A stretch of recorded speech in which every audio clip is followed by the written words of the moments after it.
Welcome back to Packs and Picks, and welcome to our first sealed deck build for the second set of Sorcery Arthurian Legends. In the last few videos, we opened up 6 packs to build our sealed pool, and I've gone over the cards and I put together a deck, and we're going to go over it here in just a second and see what I came up with. There's a lot of cool stuff going on in this set, a lot of exciting combos and things to explore. So let's dive in and see what I came up with. So the first thing I like to do when looking at any sealed deck for any trading card game is just to look at our rares that we opened or our big bombs that we opened. And we had a few. We got one unique in the pool in Serpelius. So 3 cost, needs air and water in order to play him. Moves freely between water locations, good stats, so a good card if you're really committed to water and air. And Serpelius didn't make the deck this time around. Our water cards that we had in the pool were really focused on the tactics, moving units around, and we didn't have so much of the removal or even big creatures to build to in water, and so we were really going to have to lean on air pretty heavily if we were to go a water air deck this time around. And while there are some good air cards in the pool and we did put air in the deck, I don't think it was enough to really carry the somewhat lackluster water cards in the pool to make Serpelius work this time around. But we'll see as the format develops, and maybe this card will rise for me in sealed.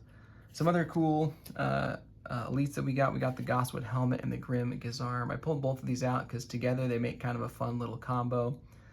The axe here gives you double damage, but you take double damage, but then the helmet lets you prevent damage. So combined, it seems like you could have this little combo, a little bit expensive to make it work, but something that I thought was kind of interesting out of the pool. These didn't make it in the deck this time, but I might be convinced later on down the road that these are worth finding a slot for in sealed.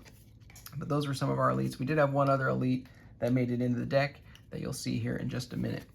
So like I mentioned, we did end up in air, and I'm pairing that with fire this time around. And I think it might just be because the format's still pretty new. I do like to lean towards interaction early in a format until I figure out kind of how tactical I can be. It just feels nice, kind of like a safety blanket having burn spells in your back pocket. And so that might be why I'm a little attracted to fire and burn spells early on in a set. But this is the deck that we've got going on here. Just some of the interesting things that drew me to it. Like I mentioned, in air and fire, we not only both have interaction spells, but we also have some big units that we can build to in both of those elements. So at the top end of our curve, we've got the Vikings here, so 5/4 heavy hitter, and can deal 2 damage to each unit at target adjacent location. So we're dishing out some threats there.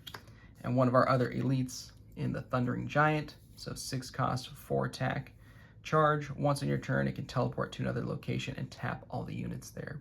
So we've got 2 big units at the top of our curve to build into. And then in both air and fire, we've got some interaction. So we've got things like Arc Lightning for some direct damage. In fire, we've got 2 copies of Burning Hands. And then one card that I like the look of here was Attack by Night. So enemies drop their artifacts, allied units strike first this turn. So a nice little combo. Just from what I've seen, there's a lot of equipment floating around, especially with lances. And so I think in sealed especially, we're going to see more equipment being used. And this seems like it would be a nice little trick to have in the deck. And to that point, I also put a copy of Just a Rock in here. Once again, early on in the format, who knows if this is going to be good, but it seems like in sealed, with people playing more artifacts or just more artifacts in general, that being able to have a removal spell for a rock or for an artifact seems like it might be pretty good. So Just a Rock is in the deck. And that's pretty much the highlights of things for this version of the deck. Some other things in the pool that I really liked. We did get a cycle of these cards here. So we do have the air and fire ones in the deck as well. I really like these. It seems like you can do some really interesting things. Since these cards don't have a threshold requirement themselves, it seems like this is going to be good for maybe splashing or just smoothing out your threshold requirements in your decks. And I really like this cycle of cards. Good, decent stats and a nice little ability for an ordinary creature. And then this card here I just had to pull out. There's a lot of good effects in the pool overall, but this one I just had to chuckle at. The Thankless Squire, 3 lances, immobile, just comes in bringing a ton of gear. The artwork is so thematic. I just love the look of this card, and I definitely want to play with this at some point during the format, the Thankless Squire.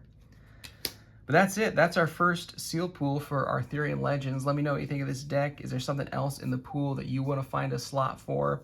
What are your thoughts of Arthurian Legends so far? And stay tuned because we are absolutely going to be opening more packs and building more sealed decks for Arthurian Legends. So stay tuned. See you then.